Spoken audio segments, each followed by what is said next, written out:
ಇತ್ತಲ್ಲ, ಇವರು ವಿವೇಕ್ ಒಬೆರಾಯ್ ಅವ್ರು ಮಾಡಿದ್ದು. ಓಕೆ, ಅದನ್ನ ನೀವು ವಾಚ್ ಮಾಡಿದ್ರೆ ಅದರಲ್ಲಿ ಅವರು ಪ್ರಚಾರ ಬಿಟ್ಟು ಬೇರೆದೇನು ಮಾಡಿಲ್ಲ. Are you getting my point? So ಪ್ರಚಾರವನ್ನ ಅಂದ್ರೆ ಏನಂತೀರ ನೀವು, ಚೆನ್ನಾಗಿ ಮಾತಾಡಿ ಒಂದು ಜನರ ಮನಸ್ಸನ್ನ ಓಲೈಸಿ ಜನರಿಂದ ಇದನ್ನ ಮಾಡೋದು, ಕೆಲಸ ಮಾಡಿಸ್ಕೊಳ್ಳೋದು. ಮಾತಿಂದನೇ ಒಂದು ಡಿಫ್ರೆಂಟ್ ವೈಬ್ರೇಷನ್ ಕ್ರಿಯೇಟ್. ಹೌದು.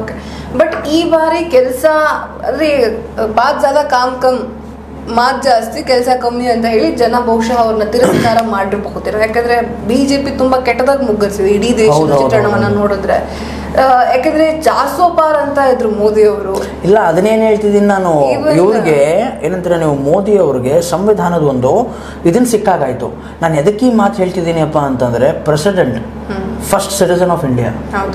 ಎಲ್ಲೇ ಆಮಂತ್ರಣ ಬಂದ್ರು, ಯಾವುದೇ ಸರ್ಕಾರಿ ಏನಂತಾರೆ ನೀವು, ಗುದ್ಲಿ ಪೂಜೆ ಆಗಲಿ ಏನಾಗಲಿ, ಸರ್ಕಾರ ಅಂದ್ರೆ ಯಾವುದೇ ಆಗಲಿ, ಸೊ ಫಸ್ಟ್ ಆಮಂತ್ರಣ ಇರೋದೇ ಅವ್ರಿಗೆ. ಬಟ್ ಅಲ್ಲಿ PM ನರೇಂದ್ರ ಮೋದಿ ಅವರು ಹೋಗಿ ಅದನ್ನು ಉದ್ಘಾಟನೆ ಮಾಡಿ ಬರ್ತಿದ್ರು. So it was a wrong. ಅದೇ ಇವಾಗ ಹೋಗಿ ಯಾರ ಮುಂದೆ ಅವರು ತಮ್ಮ ಬಹುಮತವನ್ನು ಸಾಬೀತುಪಡಿಸಬೇಕು, ಅದೇ ಪ್ರೆಸಿಡೆಂಟ್ ಮುಂದೆ ಬಹುಮತವನ್ನು ಸಾಬೀತುಪಡಿಸಬೇಕು. President is a not small post, it's a huge, ಅದೊಂದು ದೊಡ್ಡ ಪೋಸ್ಟ್ ಅದು. ಆ ಪೋಸ್ಟ್ ಮುಂದೆ ಏನಂತೀರ ನೀವು, ತಲೆ ಬಾಗ್ಲೇಬೇಕು.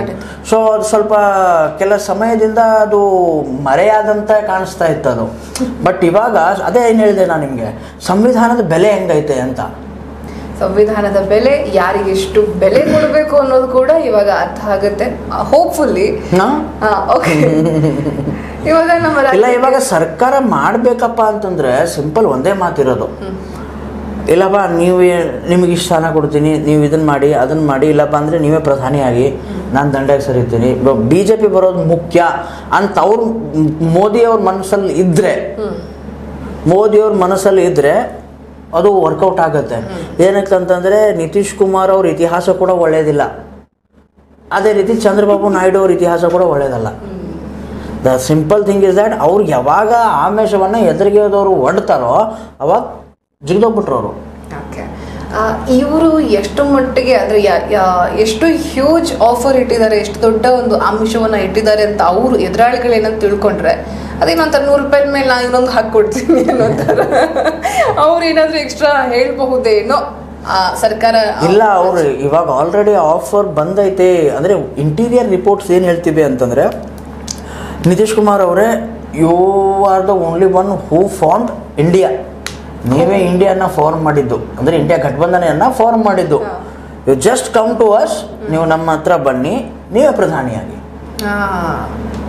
ಇದಕ್ಕಿನ್ನ ಇನ್ನೇನು ಬೇಕು? ಆದರೆ ನಮ್ದು ಒಂದು ಏನಪ್ಪ ಅಂದರೆ, ನಮ್ದೊಂದು ಕಂಡೀಷನ್ ಏನಪ್ಪ ಅಂತಂತಂದರೆ, ಬಂದಾಗ ನಾವೇನು ಗ್ಯಾರಂಟಿ ನಮ್ಮ ಘೋಷಣಾ ಪತ್ರದಲ್ಲಿ ಮಾಡಿದೀವಲ್ಲ, ಆ ಗ್ಯಾರಂಟಿಗಳು ಘೋಷಣೆ ಆಗಬೇಕು, ಆ ಗ್ಯಾರಂಟಿಗಳು ಕಾರ್ಯರೂಪದಲ್ಲಿ ಬರಬೇಕು ಅಂತ ಕಾಂಗ್ರೆಸ್ನವ್ರು ಮುಂದೆ ಇಟ್ಟವ್ರೆ. ಓಕೆ, ಆ ಗ್ಯಾರಂಟಿಗಳ ಬಗ್ಗೆನೂ ಮಾತಾಡೋಣ. ಇವಾಗ ವಾಪಸ್ ರಾಜ್ಯದ ಚಿತ್ರಣವನ್ನು ನೋಡೋದಾದ್ರೆ, 17 ಕ್ಷೇತ್ರಗಳು ಏಕಾಏಕಿ ಹೆಚ್ಚು ಕಡಿಮೆ ಒಂದು 28ರಿಂದ 27ಕ್ಕೆ ಬಂತು ಅಂದ್ರೆ 9 ಸೀಟ್ಸ್ ಹೆಚ್ಚು ಕಡಿಮೆ ಅವರಿಗೆ ಕಮ್ಮಿ ಆದ 17ಕ್ಕೆ ಬಂದ್ರೆ 10 ಸೀಟು. ಇಷ್ಟ್ರ ಮಟ್ಟಿಗೆ ಕುಸಿತವನ್ನ ಕಂಡಂತಹ ಬಿಜೆಪಿ ಜನರಿಗೆ ಯಾವ ರೀತಿ ಎಕ್ಸ್ಪ್ಲೇನ್ ಮಾಡುತ್ತೆ ಅದನ್ನ? ಅಂದ್ರೆ ಗ್ಯಾರಂಟಿಗಳಿಂದಾನೇ ಸೋತ್ವಿ ಅಂತ ಹೇಳ್ತಾರ, ಅಥವಾ ಮೋದಿ ಕೆಲಸದಿಂದ ಸೋತ್ವಿ ಅಂತ? ಅಲ್ಲ, ಒಂದು ಮಾತು ಹೇಳ್ತೀನಿ ಕೇಳಿ. ಇಲ್ಲಿ ಯಾರೇ ಆಗಲಿ, ಯಾವೊಬ್ಬ ಲೀಡರ್ನ ನಾವು ತಗೊಂಡ್ರು ಎಕ್ಸೆಪ್ಟ್ ಮಂಜುನಾಥ್ ಅವರು ನಾನು ಹಿಂಗೆಲ್ಲ ಕೆಲಸ ಮಾಡಿದ್ದೀನಿ ಮಹಾಪ್ರಭುಗಳೇ ಅಂತ ಹೇಳಿ ಎಲ್ರಿಗೂ ಹೇಳ್ತಾ ಇದ್ರು.